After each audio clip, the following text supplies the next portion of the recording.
Rabbi shrah li sadri wa yassir li amri wahlul 'uqdatam min lisani yafqahu qawli. Subhanaka la ilma lana illa ma 'allamtana innaka antal alimul hakim. Wala hawla wala quwwata illa billahil aliyyil azim. Amma ba'd. Yang dimuliakan Tuan Pengurusi Majlis, Tuan Haji Maglan, guru-guru ataupun pensyarah-pensyarah di Kolej Sri Ayu ini, seterusnya pelajar-pelajar yang dirahmati Allah sekalian. Alhamdulillah, setinggi kesyukuran kita panjatkan kehadirat Allah Subhanahu wa taala. Kerana pada pagi ini dengan izin dan limpah kurnianya dapat kita bersama-sama berada di dalam majlis ilmu. Mudah-mudahan kehadiran kita memberi keberkatan dalam hidup kita. Allah limpahkan kita dengan rahmatnya, Allah limpahkan kita dengan keberkatannya, dan dengan itu selamat kita dalam kehidupan di dunia dan juga di akhirat. Pagi ini kita akan berbicara tentang satu peristiwa yang amat penting yang berlaku ke atas Nabi Muhammad sallallahu alaihi wasallam, iaitu peristiwa yang dipanggil Isra dan Mi'raj. Isra artinya berjalan malam, Mi'raj artinya naik ke langit. Sekali lagi, Isra artinya berjalan malam, Mi'raj artinya apa? Naik ke langit. Allah telah rakamkan peristiwa ini dalam Al-Quran Al-Karim. Ada satu surah namanya surah Isra. Firman Allah Ta'ala, Bismillahirrahmanirrahim. Subhanallazi asra bi'abdihi layla minal masjidil haram ilal masjidil aqsa alladzi barakna hawlahu linuriyahu min ayatina innahu huwas sami'ul basir. Ayat yang pertama surah Al-Isra. Subhanallazi, maha suci dia. Dia itu siapa? Yang maha suci siapa? Allah. Maha suci dia, iaitu Allah. Asra bi'abdihi layla, yang menjalankan hambanya pada waktu malam. Minal masjidil haram, daripada masjid al-haram. Masjidil haram di mana? Ada ke pernah dengar nama masjidil haram? Di mana? Di Mekah. Ilal masjidil aqsa. Masjidil aqsa di mana? Di mana? Pulau Pinang? Di mana? Mekah. Di Palestin. Ya, di mana? Sekali lagi, di mana? Palestin. Allazi barakna haula, yang kami berkati sekelilingnya. Apa dia? Kalau nak cakap saya diam. Kalau saya nak cakap yang lain, diam. Linuriyahu min ayatina, agar diperlihatkan kepadanya tanda-tanda kebesaran kami. Kami itu apa? Allah Ta'ala. Innahu huwas sami'ul basir, sesungguhnya dia amat mendengar lagi amat melihat. Ini ayat dalam Quran ini membuktikan bahawa peristiwa Isra dan Mi'raj itu bukan rekaan daripada Nabi Muhammad sallallahu alaihi wasallam. Memang dia benar-benar berlaku. Memang dia perkara yang berlaku betul-betul, real punya cerita. Bukan tipu-tipu, bukan legenda, bukan fantasi. Dia benar-benar berlaku. Kalau tidak, Allah tak rakamkan dalam Al-Quran Al-Karim. Dan dia juga menguji iman kita. Kau percaya ke tidak? Kali lagi, kau percaya ke tidak? Percaya. Kalau percaya, okey lah tu. Sah iman. dianggap sebagai orang yang beriman kalau percaya. Kalau ragu-ragu dia kan iman tak logik pun habis kapio jadinya. Siapa tak jadi kapio angkat tangan? Kapio jadinya kalau dia tak percaya. Ini menguji keimanan kita. Betul ke kamu orang beriman atau tidak? Kalau tidak, dia jadi kapio. Serupalah dengan orang lain daripada Islam tu. Kerana dia tak percaya.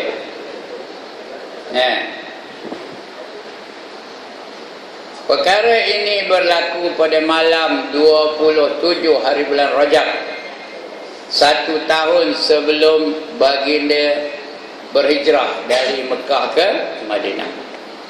Tahun itu dikenali dengan tahun duka cita, kerana Rasulullah sedang berduka cita yang amat sangat. Mengapa baginda berduka cita? Kerana 2 orang yang sangat dikasihi oleh baginda tak ada lagi, meninggal dunia, wafat. Seorang namanya Abu Talib, pak saudaranya yang banyak membantu baginda dalam perjuangan menegakkan Islam. Seorang lagi namanya Siti Khadijah, isteri baginda, Siti Khadijah binti Khuwailid, yang terlalu banyak mengorbankan hartanya untuk baginda supaya dibelanjakan di jalan Allah. Jadi 2 orang ni adalah orang yang sangat-sangat dikasihi oleh Nabi Muhammad sallallahu alaihi wasallam. Bila dengar nama Muhammad tu apa jawab? Sekali lagi, bila dengar nama Muhammad apa jawab? Sallallahu alaihi wasallam. Kalau tidak, orang kafir itu dikira orang kedekut, orang bakhil, orang tangkai jerit, orang apa? Bahlul. Orang apa? Tak dengar saya. Kedekut sudah kabur tadi lah. Selain itu, kedekut, tangkai jerit lagi, bakhil, orang bakhil, orang kedekut, orang tangkai jerit, orang apa lagi? Apa ni? Tengok saya apa ni? Orang tai hidung masih.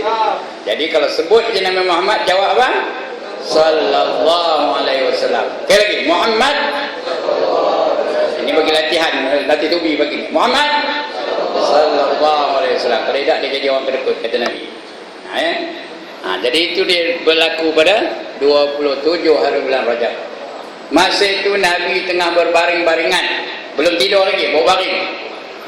Di sisi 2 orang sahabatnya, seorang namanya Hamzah, seorang lagi namanya Ja'far. Dia belum tidur lagi, baru antara tidur dengan jaga. Kata orang Perak ni, kata orang Kampung Gajah, orang Jeram, orang itu juga. Katanya apa? Dia tengah terkola. Tahu ke terkola? Terkola tu antara tidur dengan tak tidur. Itu bukan kola baju ni. Masa itulah datang Jibril menjemput Nabi Muhammad. Dia turun daripada bumbung rumah Nabi. Ketika Nabi sedang berbaring, bumbung Nabi itu terbelah. Lalu turun Jibril, turun Jibril daripada bumbung Nabi itu. Lalu dikejutkannya Nabi. Yang lain yang 2 orang ni tidurlah, dah menengkor dua-dua ni, menengkor. Nabi tak tidur lagi. Dibawa, dikejutkan Nabi. Nabi membangun, dibawa Nabi itu daripada rumah Nabi ke suatu tempat namanya Telaga apa? Kausar. Itu di syurga. Yang telaga apa? Yang ada di dunia ni. Ya Allah, dia tak pernah dengar ke? Di Mekah telaga tu. Telaga apa? Telaga Zamzam. Ada pernah dengar tak Zamzam? Telaga Zamzam. Bawa ke Telaga Zamzam. Di situ Jibril membedah dada Nabi. Dia belah dada tu. Dengan tak ada pakai alat. Begitu hebatnya Jibril tu. Dia bedah dada Nabi, tak ada pakai alat. Macam kami dah kena bedah dada dah, tapi ada alat. Tuan Haji Mazlan dah kena bedah dada, saya pun dah kena bedah dada dah. Kami tu setahun bedah dada tu. Sama-sama saya keluar, tuan ni masuk. Sama-sama di belah dada. Tapi ada alat. Ada bius, ada apa? Jibril tak ada. Pada ketika itu juga di belah dadanya.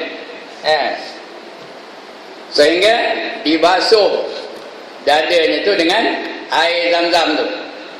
Dibasuh dada Nabi itu dengan air Zam-Zam tu. Jadi dibuang yang kotor-kotor tu. Sifat-sifat yang kotor-kotor dari dada tu dibuang. Kemudian ditangkup semula dada Nabi itu. Sebelum ditangkup, dimasukkan ke dalam dada Nabi itu 3 perkara.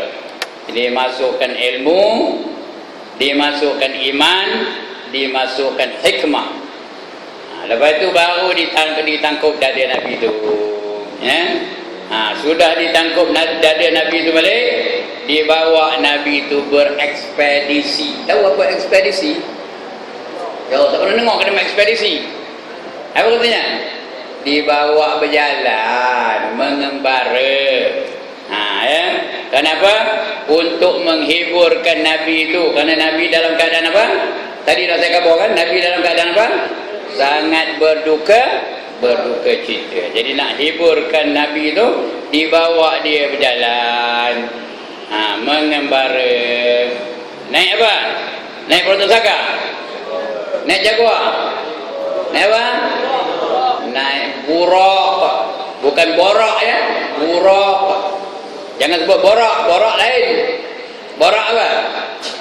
Borok apa? Kemerang. Ini buruk. Buruk itu dari perkataan barqun, baraqaf, barqun. Artinya kilat. Kerana buruk itu laju, jalannya seperti kilat. Sekali dia melangkah, saujana mata memandang. Faham ke ni? Sekali dia melangkah, apa dia? Saujana mata memandang. Sekat mana nampak? Itulah dia. Lajunya. Agak-agak mana laju? Buruk ke Ferrari? Buruk lagi laju. Buruk ke Jaguar? Buruk lagi laju. Buruk ke Lamborghini? Tahu Lamborghini? Bukan Lamborghini, Lamborghini. Buruk ke Daimler? Itu namanya buruk. Ya, buruk. Buruk ni seekor binatang syurga. Rupanya kita tak tahu, tapi kata dalam kitab tu, kecil sedikit daripada himar, besar sedikit daripada bagal. Himar dan bagal itu 2 ekor binatang yang bodoh dua-duanya.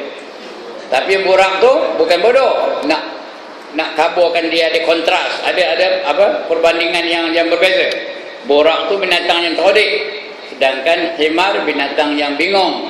Bagal pun juga binatang yang bingung. Bagi dia perbandingan. Maka naiklah Nabi Buraq itu, berjalanlah dia daripada Masjidil Haram sampai ke Masjidil Aqsa. Dalam perjalanan itulah ditunjukkan kepada baginda perkara-perkara yang pelik-pelik, yang heran-heran, yang kagum baginda nengoknya. Berjalan. Mula-mula jumpa dengan seorang perempuan yang sangat tua. Tua guna. Tak tahu berapa tahun umurnya. Mukanya dah dekat nak sampai ke tanah, punya dah bongkoknya. Dia pun memanggil Nabi, Muhammad, marilah sebentar. Aku nak mengecek dengan kamu, katanya. Marilah ke sini kau jawab, katanya. Aku nak bercakap dengan kau, katanya. Tahu? Tak tahu cakap tu? Tak tahu tidak lah, macam buat. Kata Jibril, jalan terus. Jangan pedulikan perempuan itu, kata Jibril, ngabur pada Nabi Muhammad. Nabi Muhammad pun jalan terus. Udah jauh, ditanya kepada Jibril, Man hiya ya Jibril? Siapa perempuan itu ya Jibril? Jawab Jibril, itulah dia dunia yang umurnya sudah terlalu tua. Tua tak betul? Tua. Yang umurnya sudah terlalu lagi, yang umurnya sudah terlalu itu dunia. Dunia ni tua ke muda? Tua tahu. Dah dekat benar nak kiamat. Dah dekat benar nak kiamat dunia ni tahu. Udah ada menengok saya dah. Dia lah dulu mati katanya. Dia dah tua katanya. Mati ni ada ke rukun?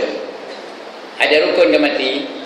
Rukun pertama mati itu tuai, ada? Muda boleh mati tak? Boleh. Rukun kedua baru lepas bedah jantung, ya? Ya kan? Ya ke tak? Ya. Ya.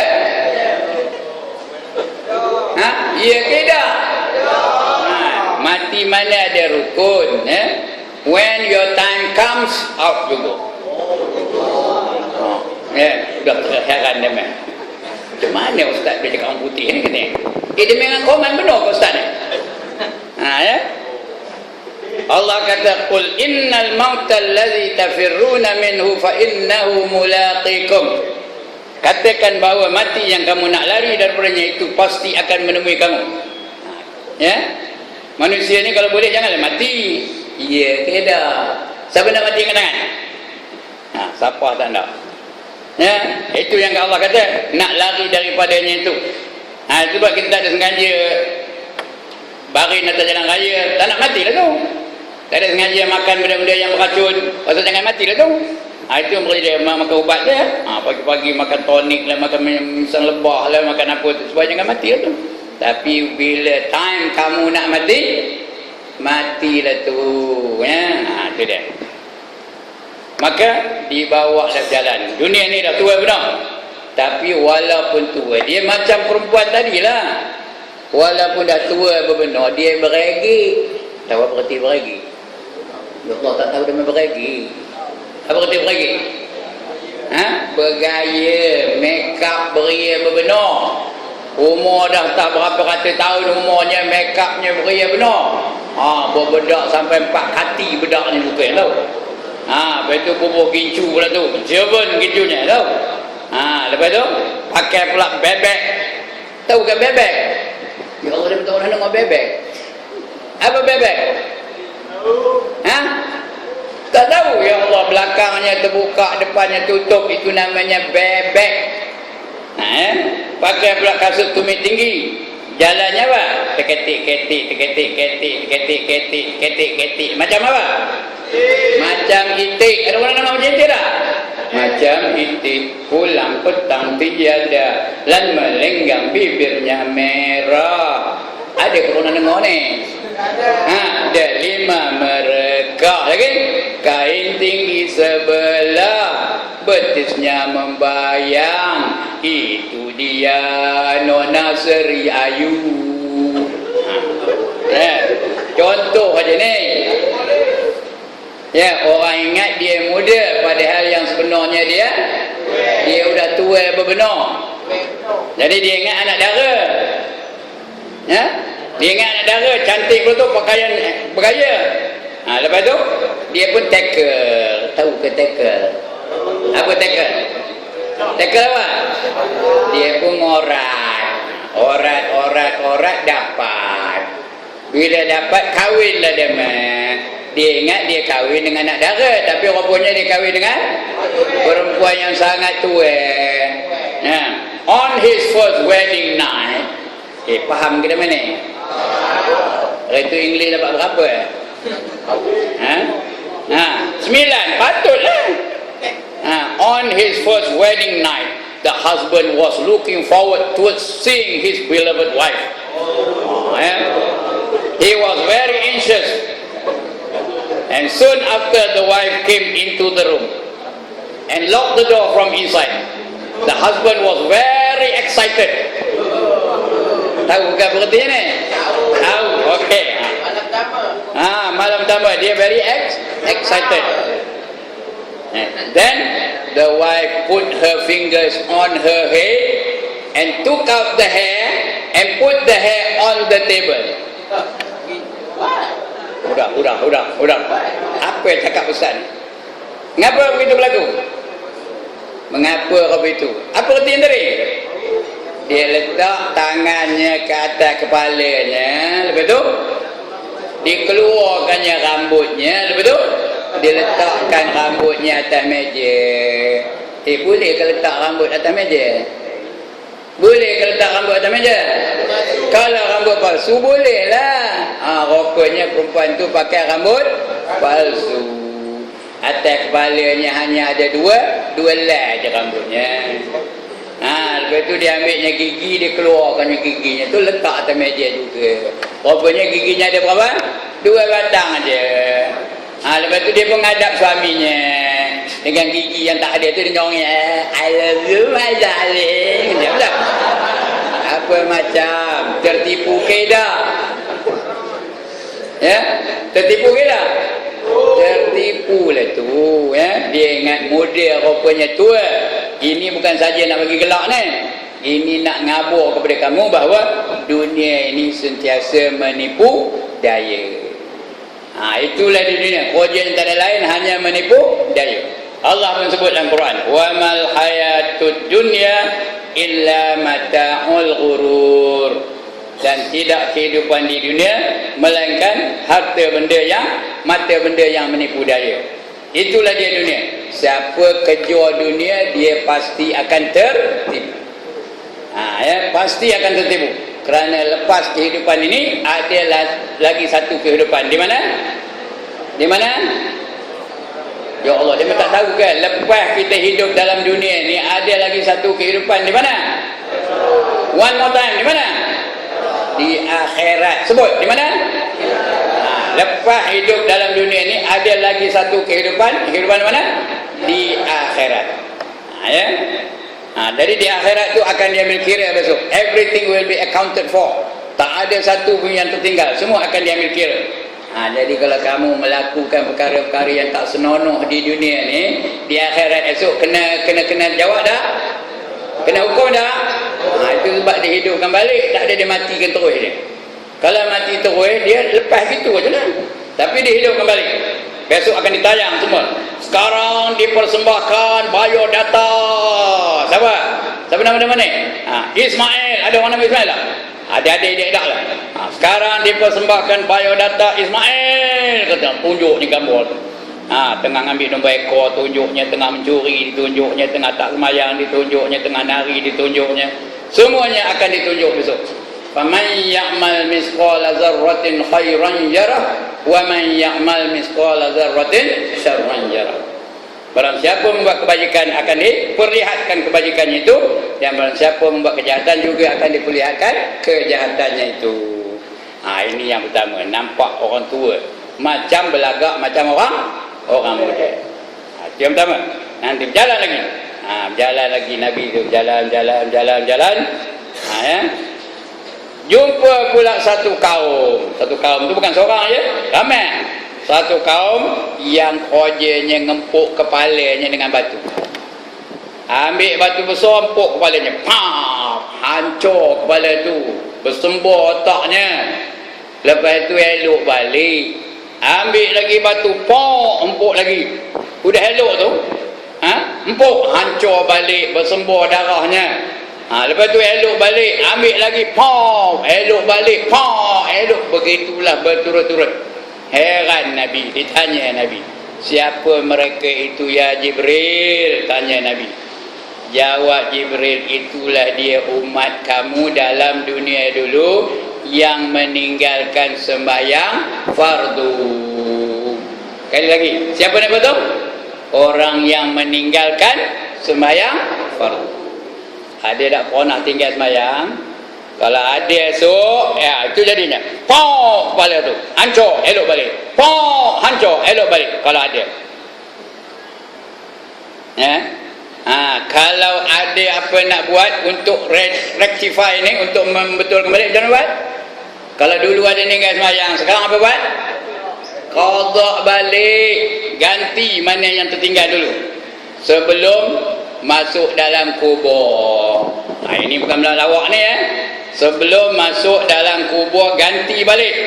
Kerana siapa meninggalkan sembahyang walaupun satu waktu, ini dengar baik-baik, siapa tinggal sembahyang satu waktu akan dimasukkan ke dalam neraka selama 60 tahun.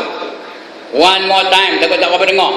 Siapa meninggalkan sembahyang satu waktu saja, nanti dimasuk dalam neraka 60 tahun.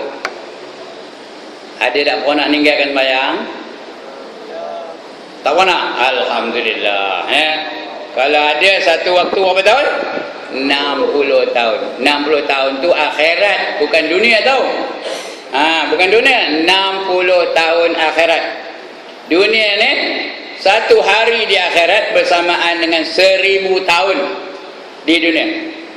Satu hari di akhirat bersamaan dengan berapa?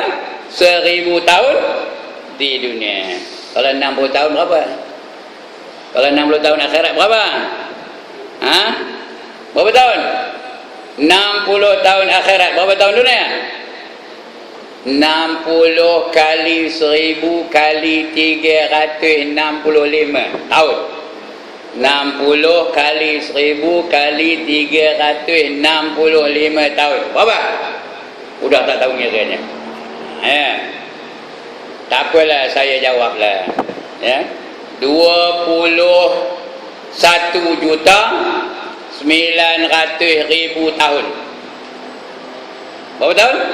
21.900.000 tahun. Itu kalau tinggal satu waktu. Siapa tak sembahyang subuh tadi siap. Satu waktu je. Sekarang tak sembahyang zuhur lagi siap. Kalau 5 kali sehari berapa? Kali 5. Kalau seminggu kali lagi 7. Kalau sebulan kali 30. Kalau setahun kali 365. Begitulah kalau tinggal sembahyang. Sebab itu banyak benar hadis yang mengaitkan orang yang tak sembahyang dengan kekufuran. Man taraka salata muta'ammidan faqad kafara jihara. Siapa meninggalkan sembahyang dengan sengaja maka nyatalah kafirnya, nyata kafirnya orang meninggalkan sembahyang tu. Man taraka salata fala dinalah. Siapa meninggalkan sembahyang maka tiada agama baginya. La imana liman salatalah. Tidak ada iman bagi mereka yang tiada sembahyang baginya. Banyak benar hadis Nabi sallallahu alaihi wasallam yang mengaitkan orang yang tak sembahyang dengan kekufuran. Jadi berani ke tak berani nak meninggalkan sembahyang? Sudah tak jawab teman.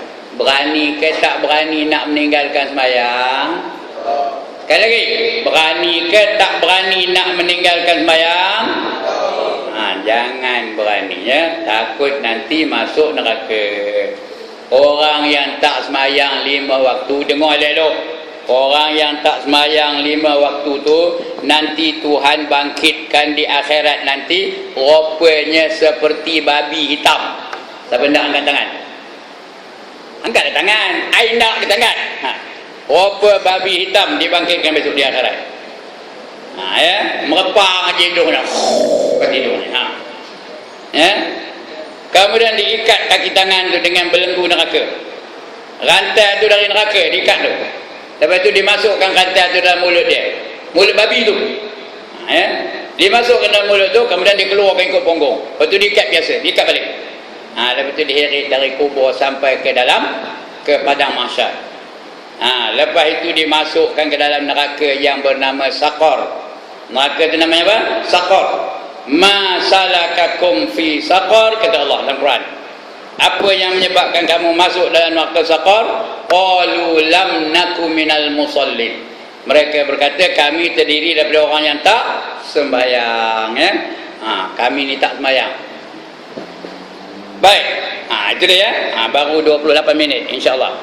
45 minit Kemudian Nabi berjalan lagi. Jadi mesejnya nak sampai kejap apa?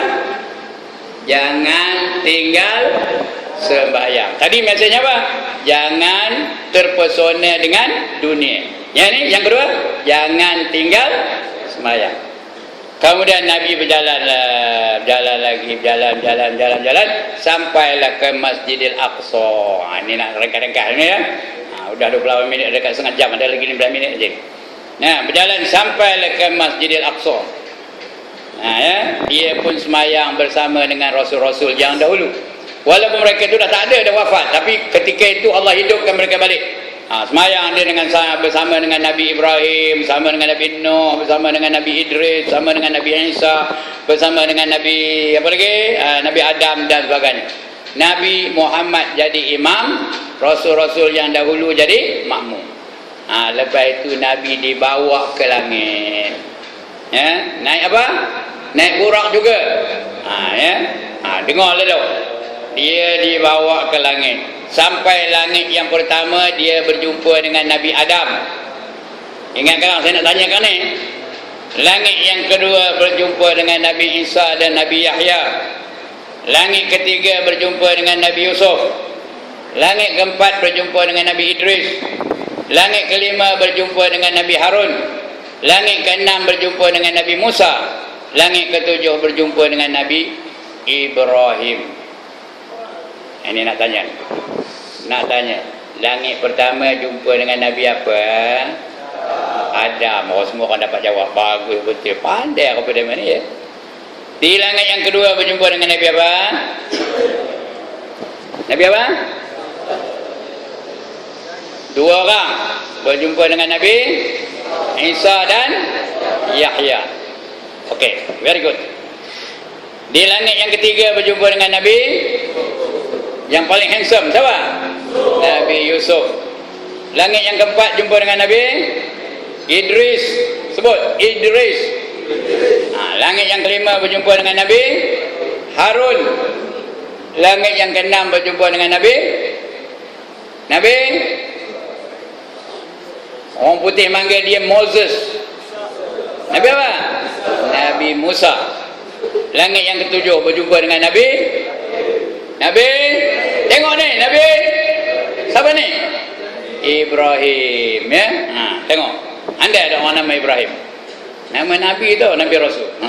Lain kali kalau dapat anak sebut nama Ibrahim Ista. Nama saya lah tu. Ya. Kemudian dia pergi ke, dia angkat lagi daripada langit ketujuh tu, naik lagi ke satu tempat namanya Sidratul Muntaha. Sebut Sidratul Muntaha. One more time. Sidratul Muntaha. Ini dia seorang je. Jibril tak ikut. Jibril tak berani. Di sana dia berjumpa dengan Allah Ta'ala dalam keadaannya yang laisa kamitslihi syai', dalam keadaannya tidak menyerupai mana-mana sesuatu yang baru. Jangan kita bayangkan Allah tu opini, tak boleh.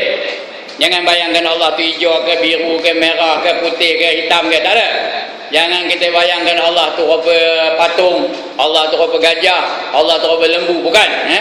Allah tu tak serupa dengan mana-mana satu yang baru. Kalau ditanya orang mana rupa Allah, jawab apa? Entah, itu jawabnya. Sekali lagi, mana rupa Allah? Sekali lagi, mana rupa Allah? Betul tu, tak tahu. Itu mana rupa Allah tak tahu, entah. Indo ku tahu. Kata orang Rawa tu, Indo ku tahu katanya. Nyong orang ngerti. Itu tahu. Tak ada orang Jawa ni. Tak ada. Lagi apa? Tari lek. Tanya orang Tamil, ada tari lek. Apa tu tari lek? Aku tak tahu. Itu dari mana rupa Allah, entah jawab. Begitulah jumpa dengan Allah. Di hadapan Allah, Allah anugerahkan Nabi Muhammad tu dengan pingat yang tertinggi, at the highest level. Orang lain tak dapat pingat itu. Nama pingatnya apa? Datuk Seri. Apa pingatnya? JKR. TNB. Itu nama pingatnya ke? Apa nama pingatnya? Habibullah. Nama pingatnya Habibullah, kekasih Allah. Dia seorang je dapat pingat Habibullah ni, yang lain tak dapat. Dapat pingat Habibullah. Kemudian diberi pula perintah sembahyang. Berapa waktu? 50 waktu. Nabi bila dapat 50 waktu tu seronok dia. Senang ke nak berjumpa dengan Allah 50 kali sehari. Ini dapat anugerah Allah tu, boleh berjumpa dengan Allah 50 kali sehari.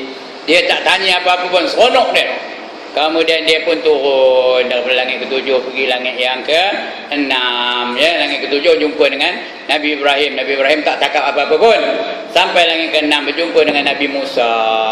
Ditanya Nabi Musa, wahai Rasulullah, apa dibagi Allah pada kamu tadi? Kata Nabi Muhammad, dibagi aku pingat Habibullah. Apa kata ni Musa? Alhamdulillah, bertuah kamu, katanya.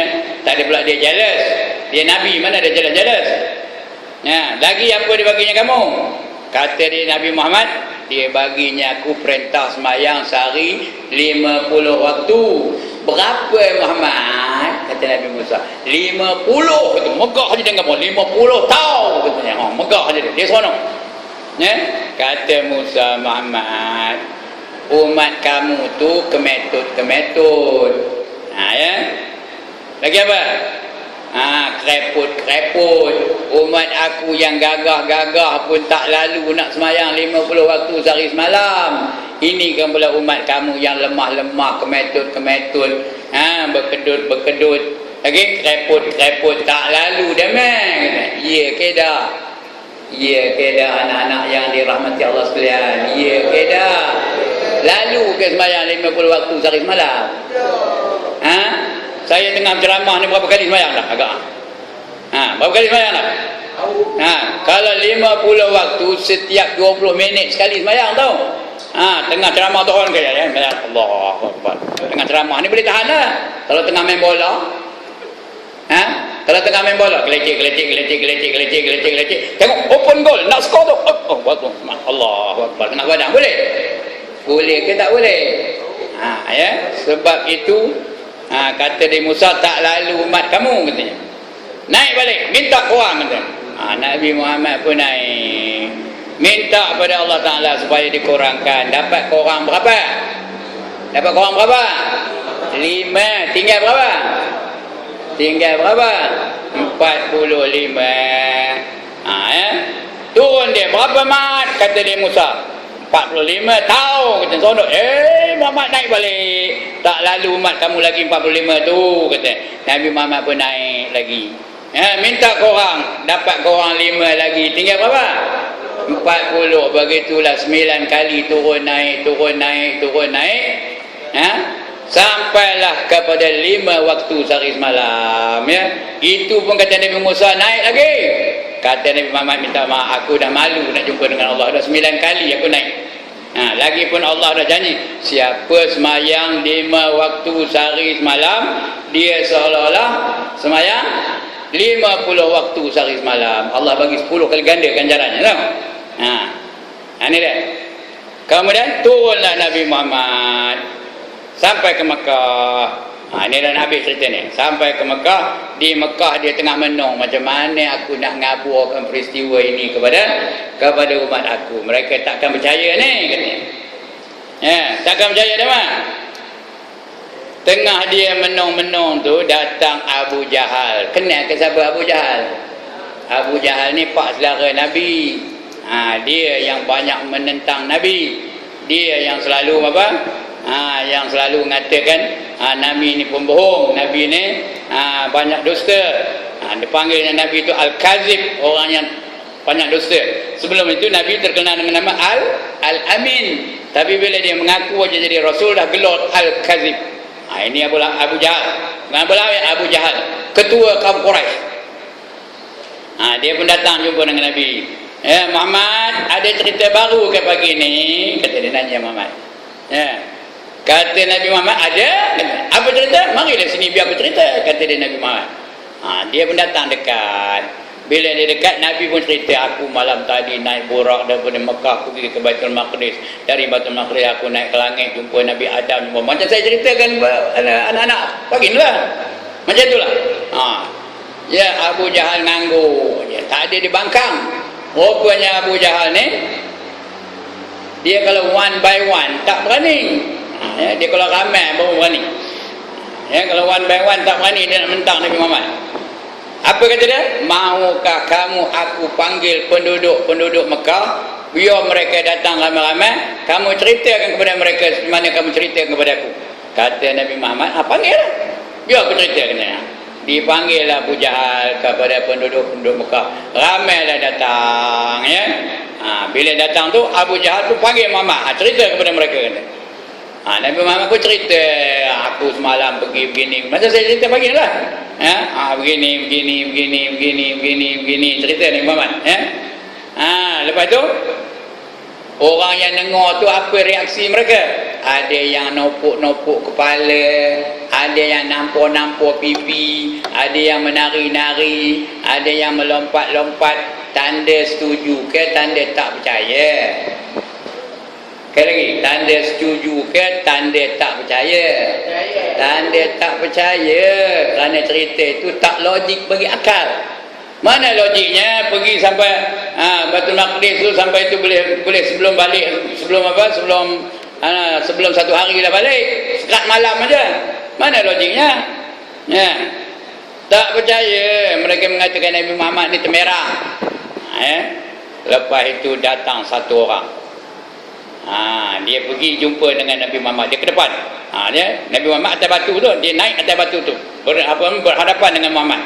Dia pun kata, ini orang Baitul Maqdis, kata dia. Dia dari Baitul Maqdis. Aku tahu tentang seluk beluk Baitul Maqdis. Kalau betul kamu ada pergi ke Masjidil Aqsa, Masjidil Aqsa tu masjid nombor 3 dalam Islam tau. Di Baitul Maqdis duduknya. Kalau betul kamu ada betul-betul pergi ke Masjidil Aqsa, cerita kepada aku, mana rupa Masjid Al-Aqsa tu. Tiangnya mana rupanya, dindingnya mana rupanya, kapetnya mana rupanya, pintunya mana rupanya, ukirannya apa ada, tulisannya apa ada, mimbarnya apa ada. Kamu cerita kepada aku. Kamu jangan nipu, kan aku orang sana. Ya. Muhammad tu baru sekali pergi. Malam pula tu, mana dia tahu.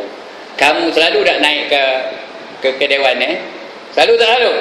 Selalu ke tak selalu naik ke dewan Hari-hari naik. Ya, ada berapa lampu dalam dewan Jangan bilang. Tak tahu nak jawab. Nampak? Dia baru sekali, mana dia nak tahu. Lalu Allah tunjukkan, Allah datangkan Masjidil Aqsa tu betul-betul di hadapan Nabi. Seolah-olah dia nampak videonya. Nampak gambarnya, pintunya kopi ini, tingkapnya kopi ini, dindingnya kopi ini, kapetnya kopi ini, ukirannya kopi ini. Dia sebut apa tu? Bila dia dengar dia orang Masjid Al-Aqsa tu, sadaqta, katanya. Apa tu sadaqta? Benar cakap kamu wahai Muhammad. Bila kopi itu patutnya orang Mekah tu percayalah. Betul tak? Patutnya percayalah. Tapi mereka tetap juga tak percaya. Tak juga mau beriman. Itu sebab kata dia Allah dalam Quran, innal ladzina kafaru sawaun alaihim a anzartahum am lam tunzirhum la yu'minun. Sesungguhnya orang kafir itu sama saja mereka. Kamu pujuk mereka atau kamu ancam mereka, mereka tetap tak mahu beriman. Sampai sudahlah mereka tetap beriman. Jadi itulah dah peristiwa tu nak menguji iman kamu ni. Percaya ke tak? Kalau kamu percaya, artinya berimanlah kamu tu. Kalau kamu tak percaya, habis, batal iman kamu. Itulah dia ceritanya peristiwa Isra dan Mi'raj. Mudah-mudahan kita dapat pelajaran darinya. Salah silap minta ampun, minta maaf. Aqulu qawli hadza wa astaghfirullahal azim li wa lakum.